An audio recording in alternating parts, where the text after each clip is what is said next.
Ambassador David Park had negotiated trade agreements with 17 different alien species over the course of his diplomatic career, but none of his previous experiences had prepared him for the breathtaking complexity of trying to maintain professional composure while sitting across a negotiating table from the most captivating woman he'd ever encountered. The fact that Queen Seraphina of Zephyria wasn't technically human made the situation both more complicated and, somehow, more profound.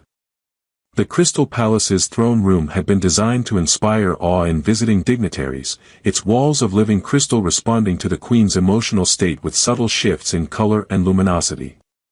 Currently, the walls hummed with soft golden light that seemed to enhance Seraphina's already remarkable presence. Her pointed ears caught the crystalline reflections, creating an almost ethereal effect that made David wonder if he was negotiating with royalty or witnessing some kind of divine manifestation. "Ambassador Park," Queen Seraphina said, her voice carrying musical undertones that suggested languages evolved under different stars, "your proposal regarding the Titan mining rights is intriguing. However, the ecological implications concern my scientific advisors." David forced himself to focus on policy details rather than the way her luminescent skin shifted from gold to soft blue as she considered the complex environmental data. "Your Majesty, our surveys indicate that extraction could proceed with minimal ecosystem disruption if we implement the new quantum tunneling techniques." Quantum tunneling. She leaned forward slightly, her interest genuine rather than merely diplomatic. "Your species has made remarkable advances in non-invasive resource extraction. The applications could benefit many worlds throughout the ethereal dominion." This was exactly the kind of intellectual engagement that made Queen Seraphina so extraordinary.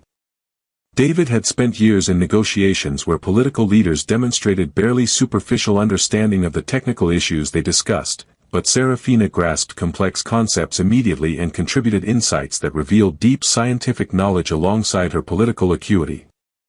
"The technology transfer could be part of our broader cooperative agreement," David suggested, noting how the crystal walls brightened as her excitement grew. "Earth's Colonial Federation is interested in long-term partnership rather than simple resource extraction." Partnership. The word seemed to resonate in the crystalline chamber, and Seraphina's expression grew thoughtful. "Ambassador, in your experience with interspecies cooperation, what factors determine whether partnerships flourish or fail?" The question was clearly more than diplomatic small talk, and David found himself giving it the serious consideration it deserved. Trust, mutual benefit, and genuine understanding of each culture's values and limitations. Also, personal connections between leadership that transcend purely political calculations. "Personal connections," she repeated, and David noticed that her skin had shifted to a warm rose color that he was beginning to recognize as her response to concepts that resonated emotionally. "Do you believe personal relationships between leaders can influence the success of intergovernmental alliances?"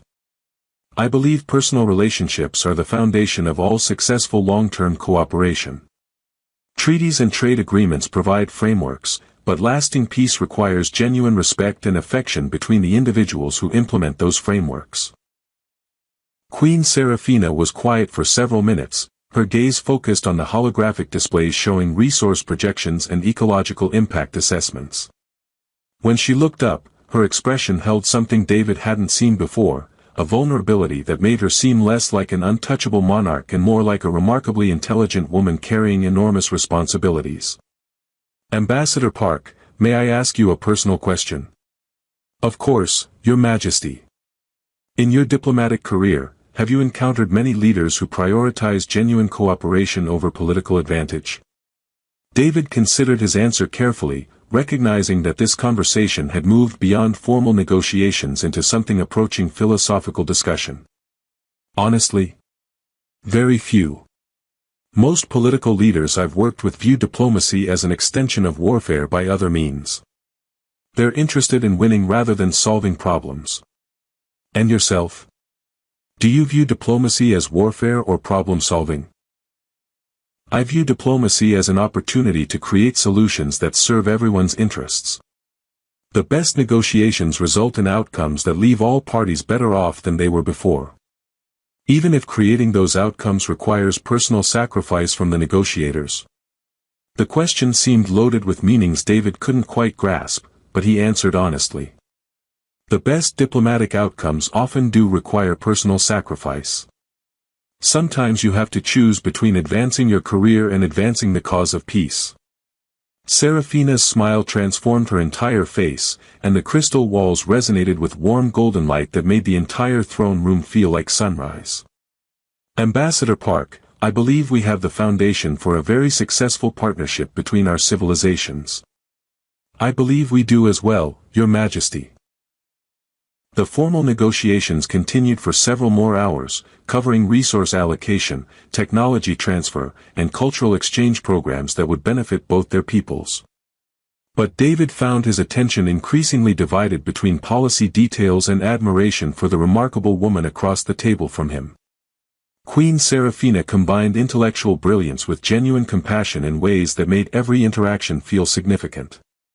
She asked questions that revealed deep understanding of human psychology and culture, offered insights that demonstrated sophisticated grasp of interstellar politics, and maintained a grace under pressure that David found both inspiring and personally attractive. As the day's session concluded and various diplomatic attaches began filing out of the throne room, David realized he was reluctant to leave.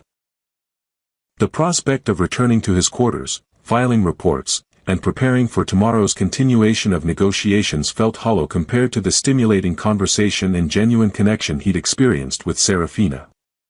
Your Majesty, he said as she prepared to dismiss the session, thank you for today's productive discussions.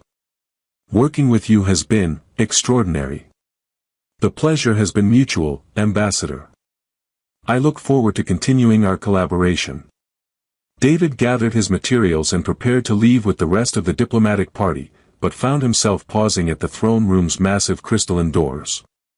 Looking back at Queen Serafina, who remained at the negotiating table reviewing holographic projections, he felt something stir in his chest that he hadn't experienced in years.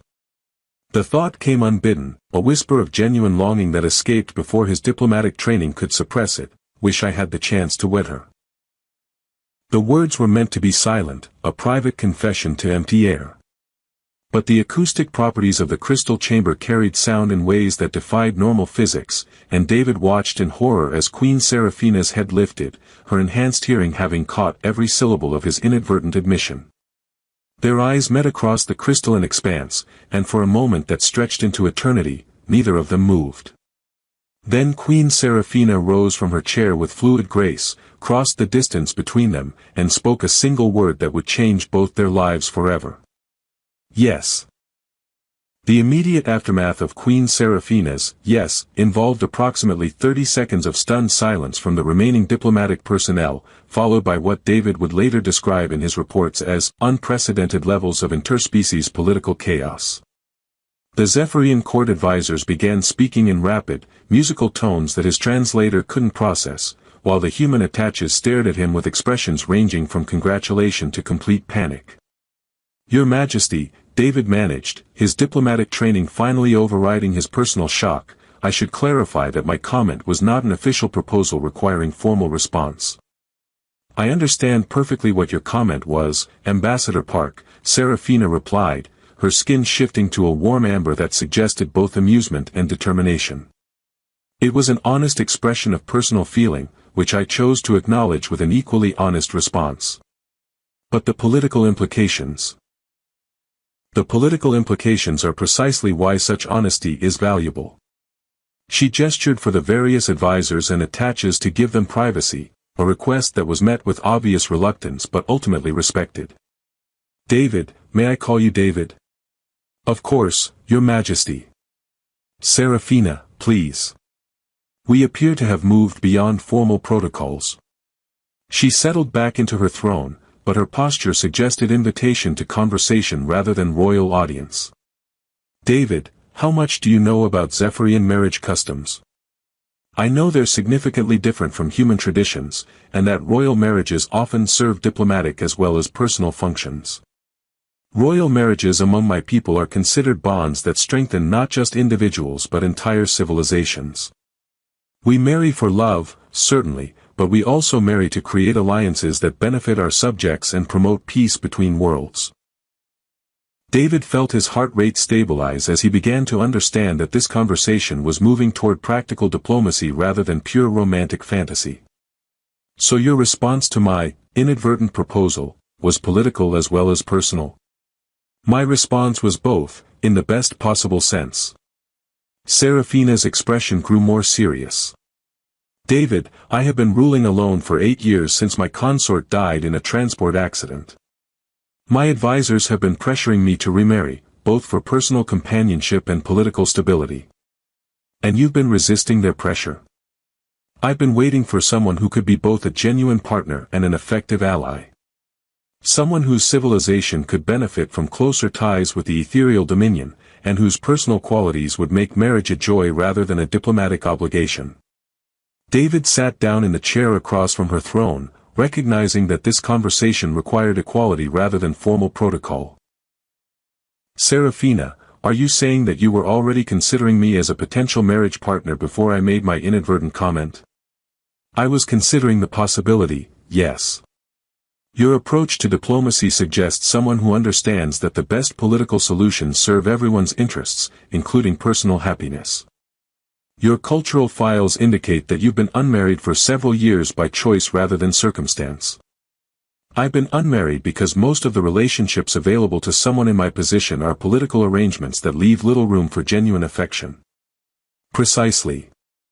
Which is why your whispered wish was so significant. It revealed that you see me as someone you could genuinely care about, not just a political opportunity. David realized that they were conducting the strangest courtship conversation in diplomatic history, discussing marriage as both personal relationship and intergovernmental alliance. Serafina, if we were to seriously consider this possibility, what would the practical implications be? Practically, it would create the strongest alliance between our civilizations in centuries. Your species would gain access to Zephyrian technology and trade networks that could revolutionize colonial expansion. My people would benefit from human innovation in resource extraction and terraforming. And personally, her skin shifted to that warm rose color he'd noticed earlier. Personally, I would gain a partner who understands both political responsibility and the importance of genuine connection. Someone intelligent enough to contribute meaningfully to governance, compassionate enough to consider our subjects' welfare, and honest enough to whisper his true feelings even when he thinks no one is listening. And I would gain. You would gain someone who shares your commitment to peace through cooperation, who finds your mind as attractive as your character, and who has enough political power to ensure that our partnership could create lasting change for the better. David looked around the crystal throne room, noting how the walls continued to pulse with warm golden light that seemed to respond to Serafina's emotional state. This is the most unusual marriage negotiation in galactic history. The best marriages often begin with unusual circumstances. The question is whether we're both willing to explore the possibility despite the obvious complications. What kind of complications? Political opposition from conservative factions in both our governments, media attention that will scrutinize every aspect of our relationship, security concerns that will require constant vigilance, and the challenge of blending two very different cultures into a functional partnership. David considered these obstacles while watching Serafina's face for signs of doubt or hesitation. Instead, he saw the same determined intelligence that had impressed him during their trade negotiations. Those are significant challenges.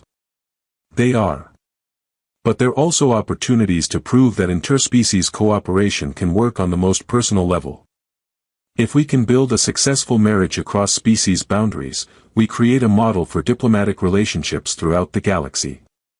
And if we fail, then we fail honestly, having attempted something extraordinary rather than settling for something safe but ultimately unfulfilling. David realized that this conversation had moved beyond diplomatic analysis into genuine personal decision-making. Serafina, if I were to formally propose marriage, would your acceptance be based on political calculation or personal attraction? It would be based on both, which is exactly what makes it so appealing. She leaned forward, her expression growing more intimate.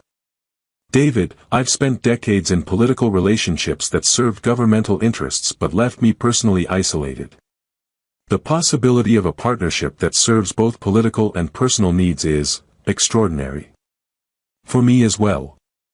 I've been married twice, both times to women who saw me as a career advancement opportunity rather than someone they genuinely cared about. And now I find myself genuinely attracted to someone whose intelligence, compassion, and political effectiveness make her the most remarkable person I've ever met.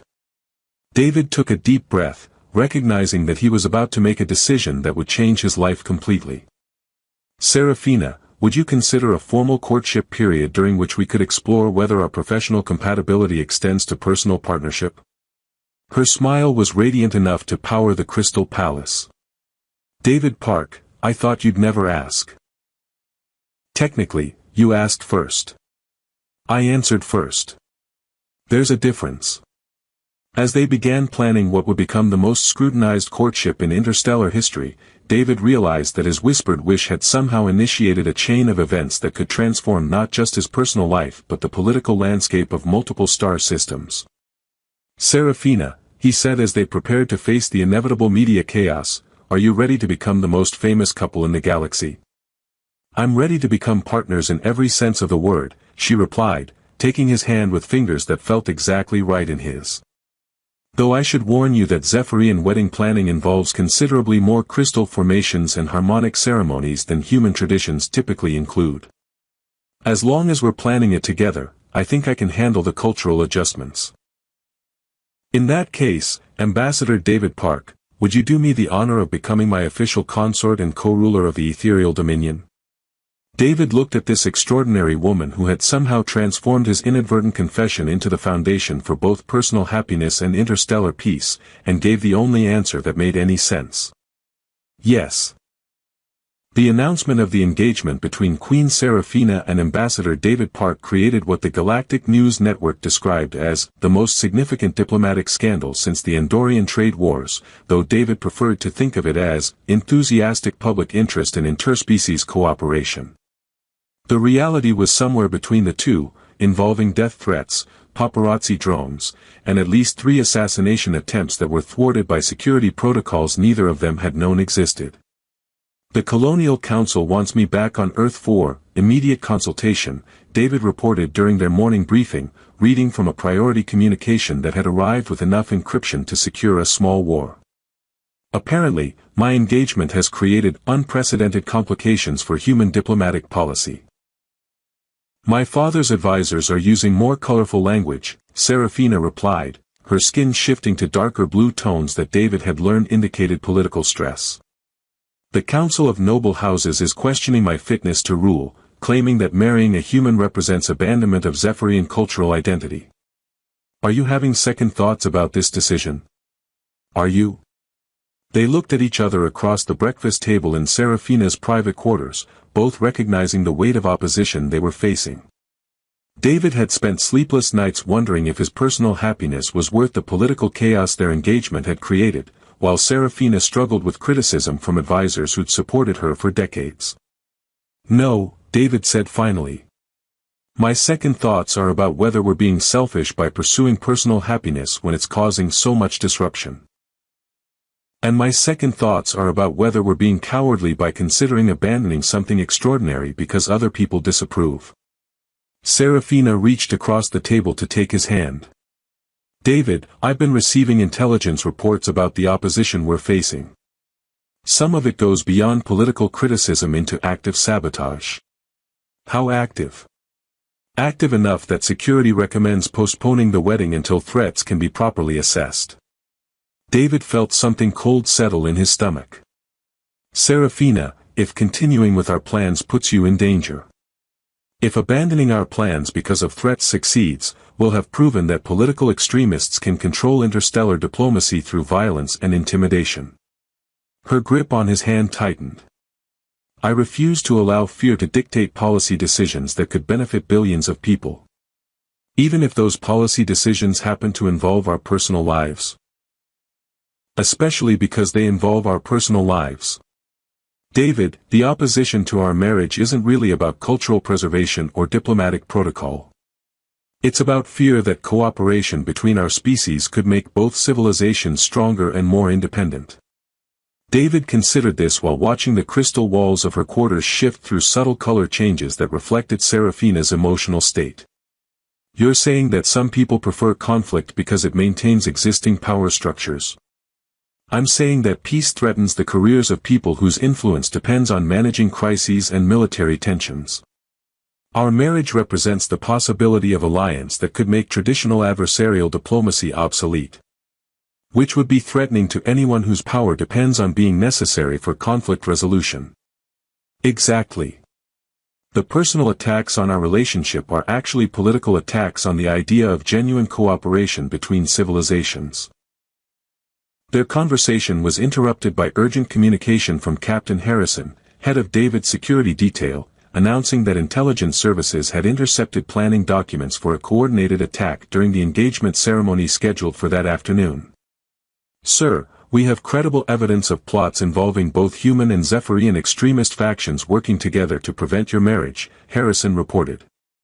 The irony of our enemies cooperating to prevent our peoples from cooperating is not lost on anyone, but the immediate threat requires postponing public events.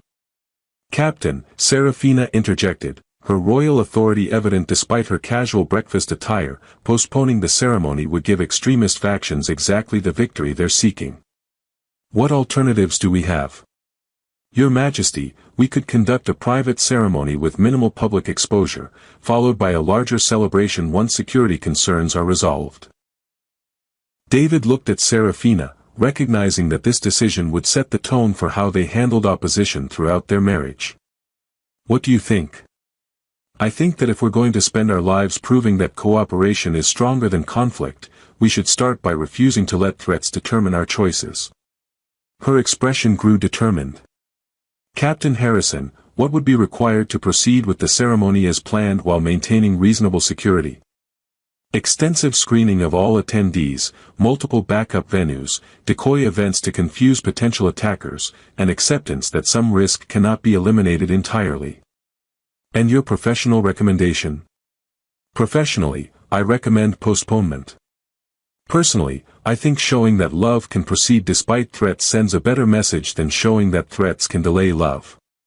Serafina's smile made the crystal walls pulse with golden light. Captain Harrison, I believe you understand the political dimensions of this situation perfectly. Ma'am, I understand that sometimes the most important battles are fought at wedding ceremonies rather than on traditional battlefields. The ceremony itself took place in the Crystal Gardens, with security protocols that transformed what should have been a romantic celebration into something resembling a military operation with flowers. David found himself exchanging vows while surrounded by energy shields, diplomatic immunity fields, and enough armed guards to invade a small moon. Do you, David Park, take Queen Serafina as your wife, partner, and co-ruler, accepting the responsibilities of interspecies diplomacy and the commitment to build peace through personal partnership? Asked the officiant, whose ceremonial robes concealed enough defensive technology to outfit a small army. I do, David replied, meaning every word despite the surreal circumstances.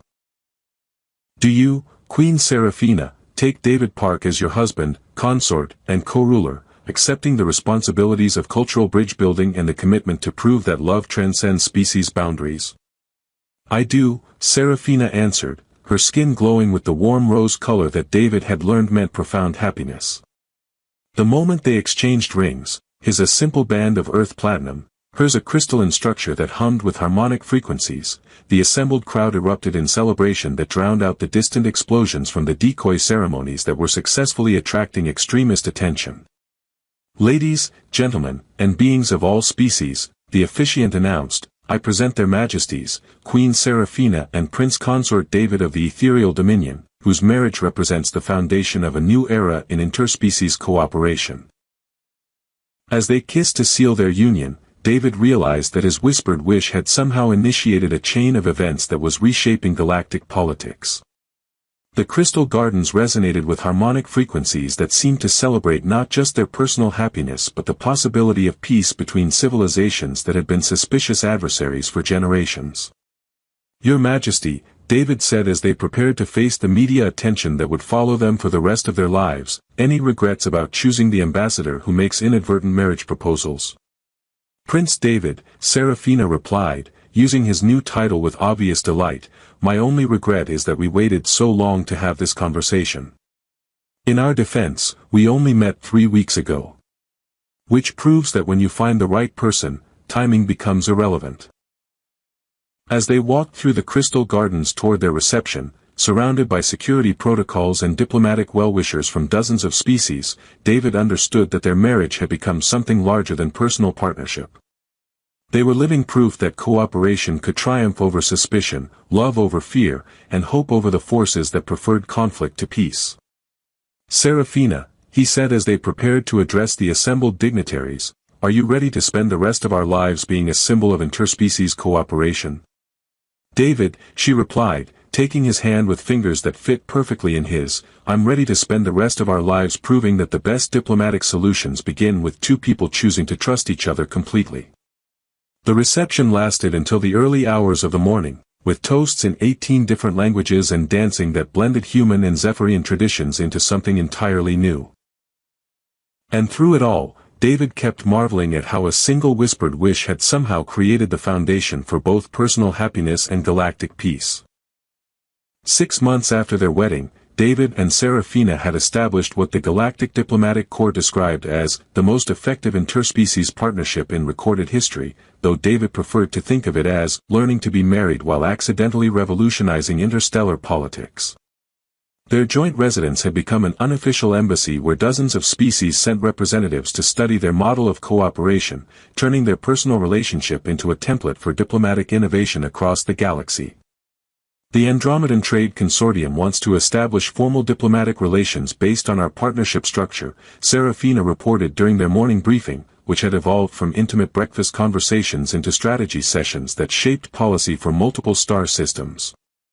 They're particularly interested in our approach to resource sharing and cultural exchange. And the Centauri Alliance? They're requesting mediation services for their border dispute with the Outer Rim territories. Apparently, our success in resolving the Titan mining rights issue has established us as neutral arbitrators.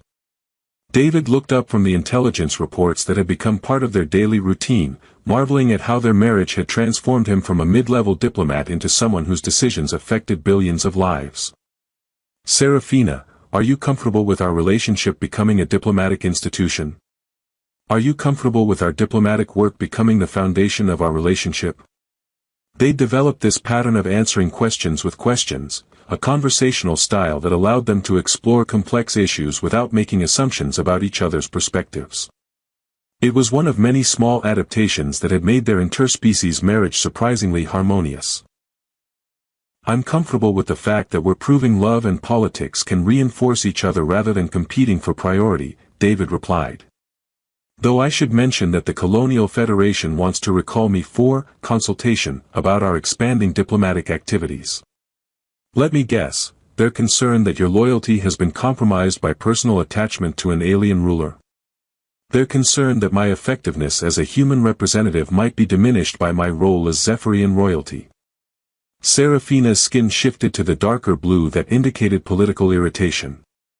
And your response? My response is that representing both human and Zephyrian interests has made me more effective at advancing goals that benefit both civilizations. David stood and moved to the crystalline windows that offered a panoramic view of the diplomatic district they'd helped establish. Though I should acknowledge that their concerns aren't entirely unreasonable. How so? Because my primary loyalty is now to our partnership and the cooperative model we've created, rather than to specifically human interests. If forced to choose between advancing Colonial Federation policy and maintaining our alliance, I'd choose our alliance. And that troubles you? David considered the question while watching ships from dozens of species dock at the orbital platforms they developed for interspecies trade and cultural exchange. It troubles me that I might have to choose. It doesn't trouble me that I know what my choice would be. Their conversation was interrupted by urgent communication from Director Walsh of Colonial Intelligence, requesting immediate conference regarding what he termed security implications of your expanding political influence. Prince David, Walsh's holographic image appeared in their private office, his expression carrying the kind of bureaucratic concern that suggested career-threatening political complications. The Colonial Council has received reports that your marriage has created power structures that extend beyond traditional diplomatic relationships. Director, our marriage has created cooperative structures that benefit both human and Zephyrian interests while promoting stability throughout the region. Your marriage has created a power base that answers to no single governmental authority. That represents a potential threat to established political structures. Serafina moved into the communication field, her royal presence immediately shifting the conversation's dynamics. Director Walsh, are you suggesting that successful interspecies cooperation represents a threat to human political interests? Your Majesty, I'm suggesting that political authorities need to understand the loyalties and objectives of individuals who wield significant diplomatic influence. Our loyalties are to peace, prosperity, and cooperative solutions that serve everyone's interests, David replied. Our objectives are to prove that different species can work together more effectively than they can work in isolation. And if those objectives conflict with specific human political interests. David looked at Serafina, recognizing that this conversation would define their relationship with both their governments for years to come. Director, if human political interests are served by perpetuating conflict and suspicion between species, then those interests deserve to be challenged. You're saying you would work against human interests to protect alien alliances? I'm saying I would work against anyone's interests, human, Zephyrian, or otherwise, if those interests involve preventing the kind of cooperation that makes everyone stronger and safer. Director Walsh was quiet for several moments, clearly calculating the political implications of David's statement. Prince David, the Colonial Council will need to consider whether your current position is compatible with your citizenship obligations. And I'll need to consider whether my citizenship obligations are compatible with my moral responsibility to promote peace over conflict. After the communication ended, David and Serafina sat in thoughtful silence, both recognizing that their success had created new challenges that would test their partnership in ways they hadn't anticipated. David, Serafina said finally, are you prepared for the possibility that both our governments might conclude we become too independent to serve their traditional interests? Are you prepared for the possibility that we might need to choose between serving our governments and serving the cause of interspecies cooperation? I'm prepared for the possibility that we've accidentally created something more important than either of our governments. Proof that love-based partnerships can accomplish things that power-based relationships cannot. David realized that their marriage had evolved beyond personal relationship or even diplomatic alliance into something approaching a new model of governance based on cooperation rather than domination. Serafina, what if we formalized that model? What if we created an independent organization dedicated to facilitating interspecies partnerships? You mean establish ourselves as neutral mediators answerable only to the principles we've developed together? I mean create a diplomatic institution that demonstrates alternatives to traditional adversarial politics. Something that proves cooperation works better than competition for solving complex problems. Serafina's skin shifted to the golden color that indicated excitement about new possibilities. David Park, are you proposing that we become professional bridge builders between civilizations? I'm proposing that we transform our marriage into the foundation for something unprecedented, a galactic cooperative alliance that proves love-based partnerships can solve problems that power-based relationships cannot. And our respective governments? Our respective governments will have to decide whether they want to support an organization that makes their subjects more prosperous and secure, or whether they prefer maintaining traditional conflicts that serve no one's interests except military contractors and career politicians. 6 months later, the Galactic Cooperative Alliance had established diplomatic outposts in 12 star systems, mediated resolution of 16 territorial disputes, and facilitated trade agreements that had increased economic prosperity throughout the region by factors that economists were still calculating. David and Serafina had become the galaxy's most successful diplomatic team, proving that personal partnership could create political solutions that neither traditional diplomacy nor military action could achieve. The Rigelian Confederation and the Vegan Commonwealth have agreed to joint terraforming projects based on our mediation, Serafina reported during their morning briefing aboard the diplomatic vessel they'd commissioned for traveling between crisis zones. Both sides are crediting our marriage model with providing the trust foundation necessary for long-term cooperation. And the Centauri situation? Resolved. The border dispute that had been escalating toward warfare for 3 years was settled through resource-sharing agreements that make both sides stronger than they would have been through territorial conquest. David looked out at the stars streaming past their ship's viewport, marveling at how their relationship had somehow become a catalyst for transforming interstellar politics. Serafina, do you ever miss the simplicity of when we were just a human ambassador and a Zephyrian queen figuring out whether we liked each other? I miss the privacy. I don't miss the uncertainty about whether our feelings were mutual, or the fear that political obligations might prevent us from exploring our connection. No regrets about choosing the ambassador who makes inadvertent marriage proposals in crystal throne rooms. My only regret is that we wasted 3 weeks on formal negotiations before addressing the obvious personal attraction between us. She moved to stand beside him at the viewport, her presence still making his heart rate increase in medically inadvisable ways. David, do you realize that your whispered wish has become the foundation for the most significant political transformation in galactic history? I realize that your willingness to say yes to impossible proposals has created opportunities for peace that no one thought possible. And now we're living proof that the most profound diplomatic breakthroughs happen when two people choose trust over suspicion, cooperation over competition, and love over fear. As their ship approached the Tau Ceti system, where they would mediate negotiations between 3 species that had been locked in resource conflicts for decades, David reflected on how completely his life had changed since that moment in the crystal throne room when his heart spoke louder than his diplomatic training. Serafina, he said, taking her hand as they prepared to address another seemingly impossible political crisis, thank you for hearing my whisper. David, she replied, her skin glowing with the warm rose color that meant profound happiness, thank you for being brave enough to whisper your truth, even when you thought no one was listening. What do you think our next impossible diplomatic challenge will teach us about marriage and interstellar politics? I think it will teach us that love really can transform enemies into allies, suspicion into trust, and whispered wishes into galactic change. As they prepared to prove once again that personal partnership could create political solutions, David realized that his inadvertent proposal had somehow initiated the most successful diplomatic revolution in recorded history. Their marriage had become living evidence that when two people choose to trust each other completely, they create possibilities that neither traditional politics nor military force can achieve. Your Majesty, he said, using the formal address that had become an affectionate private joke between them, shall we go change the galaxy again? Your Highness, she replied, squeezing his hand as they prepared to face another day of professional bridge building, I thought you'd never ask. The Galactic Cooperative Alliance would go on to facilitate peaceful resolution of conflicts throughout the galaxy, but its greatest achievement was proving that love, when combined with courage and commitment, could literally transform the political landscape of entire civilizations.